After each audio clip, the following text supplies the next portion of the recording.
پتہ ہے بعض دفعہ ہم خود کو خود ہی ڈیگریڈ کر دیتے ہیں، کسی کی مسلسل قدر کر کے، ہر بات برداشت کر کے ہم اس کی انا کو ہمیشہ جیت جانے دیتے ہیں اور اپنی انا کو کچل دیتے ہیں۔ حرف عام میں اسے محبت کہا جاتا ہے، تو کیا لازم ہے جب دوسرے کی قدر نہ ہو تو بھی آپ ہمیشہ خود کو ذلیل کریں؟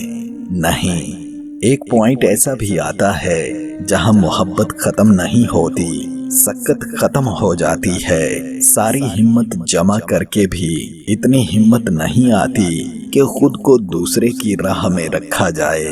انا کی بات نہیں، سکت نہیں ہوتی کہ ہر بار وجود بکھرے اور ہر بار خود کو سمیٹ کر قدموں میں رکھ دیا جائے۔ پتہ ہے کوئی کسی کے لیے نہیں مرتا، ایک پل محبت کے دعوے کرنے والے اگلے لمحے ایسا بدلتے ہیں کہ بے یقینی وجود لرزا دیتی ہے۔ نماز فجر میں ایک صف پوری نہیں ہوتی اور سورج نکلتے ہی سارا سوشل میڈیا اسلامی اقوال زرین سے بھر جاتا ہے۔